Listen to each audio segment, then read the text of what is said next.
Hi hello வணக்கம் and welcome மக்களே. So இன்றைக்கி நம்ம சினிமா அப்டேட்ஸில் நிறைய எக்ஸைட்டிங்கான விஷயங்கள்லாம் தான் எடுத்து வந்திருக்கேன்னு சொல்கிறேன். ஸோ ஃபஸ்ட் விஷயம் என்ன அப்படின்னு பார்த்தீங்கன்னா, நம்மளோட கல்கி 2898 AD அப்படிங்கிற இந்த மூவி பற்றின ஒரு அப்டேட் தான்.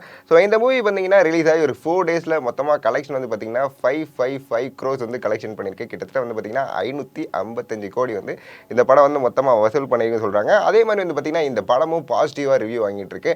அண்ட் எல்லா சென்டர்லையுமே சரி இந்த படம் வந்து நல்ல ஒரு ப்ராஃபிட்டபுள் ஜோனில் போகிறதுக்கான வாய்ப்புகள் மிக அதிகமாக இருக்குன்னு சொல்லிட்டு இருக்காங்க. அண்ட் முக்கியமாக வந்து பார்த்தீங்கன்னா தமிழ்நாட்டில் எவ்வளோ கலெக்ட் பண்ணியிருக்கு அப்படின்னு பார்த்தீங்கன்னா கிட்டத்தட்ட 32 crores வந்து மொத்தமாக வந்து இந்த 4 டேஸில் வந்து இந்த படம் வந்து கலெக்ட் பண்ணியிருக்கு.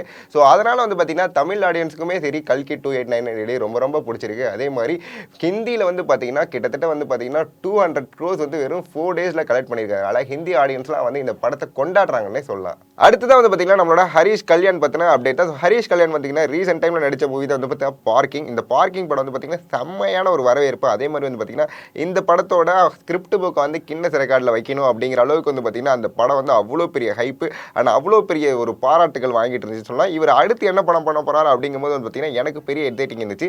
அடுத்ததான் என்ன படம் பண்ண போகிறார் பார்த்தீங்கன்னா ராஜன் அப்படிங்கிற இந்த டேரக்டர் கூட தான் வந்து பார்த்தீங்கன்னா அடுத்த படம் பண்ண போகிறாரு. இந்த டேரக்டர் வந்து முன்னாடியே நம்மளோட அர்ஜுன் தாஸ் வந்து அந்தகாரம் அப்படிங்கிற படமும் எடுத்திருந்தாரு.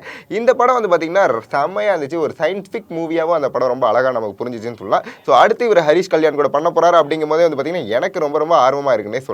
அடுத்ததான் 121 அப்படிங்கிற இந்த ட்ரைலரை பற்றின ஒரு அப்டேட் தான். ஸோ இந்த ட்ரைலர் வந்து பார்த்தீங்கன்னா ரீசெண்டாக தான் ரிலீஸ் ஆனிச்சு. சண்டே இந்த ரிலீஸ் ஆன இந்த ட்ரைலர் வந்து பார்த்தீங்கன்னா ரொம்ப சூப்பராகவும் ரொம்ப நல்லா இருக்குன்னு நிறைய பேர் சொல்லிட்டு இருந்தாங்க.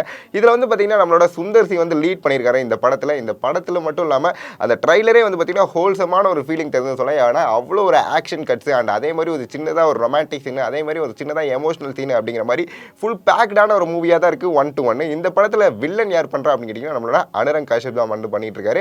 ரீசெண்ட் டைமில் அவர் நடித்த மூவி வந்து பார்த்தீங்கன்னா மகாராஜா. அதில் அவர் வில்லன் பண்ணது பார்த்தீங்கன்னா இன்னமும் எனக்கு அந்தளவுக்கு ஒரு பயம் உள்ள இருக்குன்னு சொல்கிறேன். அவர் வந்து திருப்பி இந்த படத்தில் வில்லன் பண்ணுறாங்க போது ஒரு பெரிய ஹைப் இருக்குது. இந்த படத்தில் Sundar C and Anurag Kashyap face off வந்து பார்த்தீங்கன்னா ரொம்ப பெருசாக பேசப்படும் அப்படிங்கிற மாதிரி எல்லாருமே சொல்லிட்டு இருக்காங்க. அடுத்ததாக கங்குவா படத்தை பற்றின ஒரு அப்டேட் தான். ஸோ கங்குவா வந்து பார்த்தீங்கன்னா நம்மளோட தமிழ் சினிமாவில் ஒரு பெரிய ஒரு பிக் பட்ஜெட் மூவின்னு சொல்லலாம். இந்த பிக் பட்ஜெட் மூவியில் நம்ம சூர்யா சார் வந்து பார்த்தீங்கன்னா கிட்டத்தட்ட 2 இயர்ஸாக டெடிகேட் பண்ணி அவரோட ஹோல் லைஃபே வந்து இந்த படத்துக்காக கொடுத்துருக்காரு சொல்லலாம். ஸோ இந்த படத்தோட ஃபர்ஸ்ட் காப்பி வந்து முத யார் பார்த்துருக்கா அப்படின்னு கேட்டிங்கன்னா நம்மளோட விவேகா சார் தான் வந்து பார்த்துருக்காரு.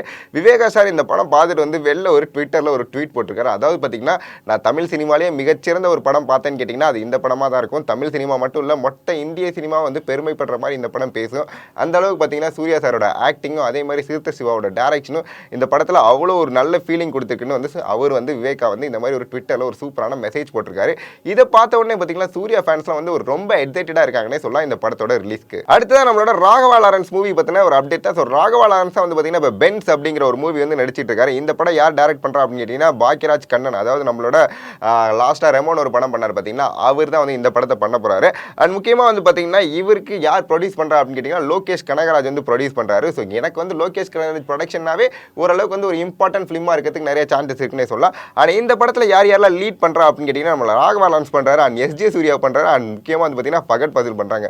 3 நடிப்பு அரக்கர்களும் சேர்ந்து இந்த படத்தில் பண்ணுறாங்க போது எனக்கு ஒரு பெரிய ஹைப் இருக்குன்னு சொல்லலாம் இந்த பென்ஸ் படத்து மேலே. இதே மாதிரி உங்களை நாளைக்கு நிறைய அப்டேட்டோட சந்திக்கிறேன். பாய்.